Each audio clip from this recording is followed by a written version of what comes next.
Hi, Mrs. Novello, showing you how to use Google Draw to create your word collage. So when you're in Drive, you'll click New, More, and tap on Google Drawings. By this time, you've already edited and uploaded your pictures that you've taken to your Drive. So once you're in Google Draw, you'll title your title as the word that you're creating. I'm creating Robin. Then you can simply drag your images onto the document and arrange them how you want to look. Couple things to consider.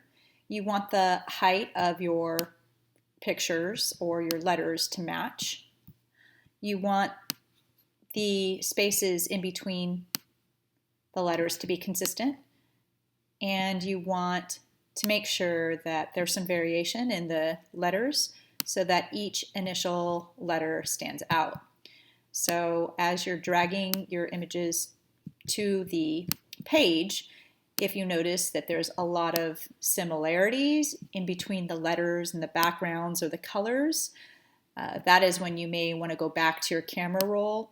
As you were suggested to take multiple pictures of different things that look like letters, switching those out so that your word can stand out the best using the combination of letters that look most like what you're trying to spell out.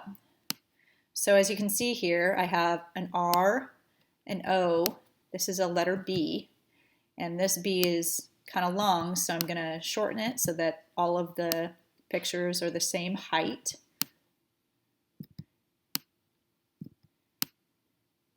Then I have my I here, and I can make that a little narrower if I want to, because eyes are a little bit more narrow, and because of that I can also widen this B there.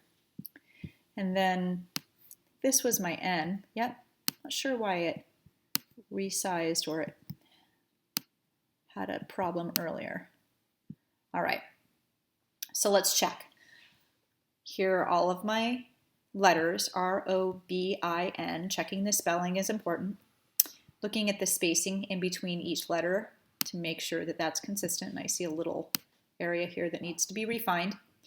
I have different colored letters with different color backgrounds, some that are colorful, some that are neutral, and that makes a composition look more balanced. And it's very clear and obvious that these are the letters. There isn't any background clutter to detract my focus, and so this makes for a perfect collage. When you want to turn this in, you can simply create a screenshot of your word and create like a border around all four sides and then paste it onto the slideshow. That's how you do it.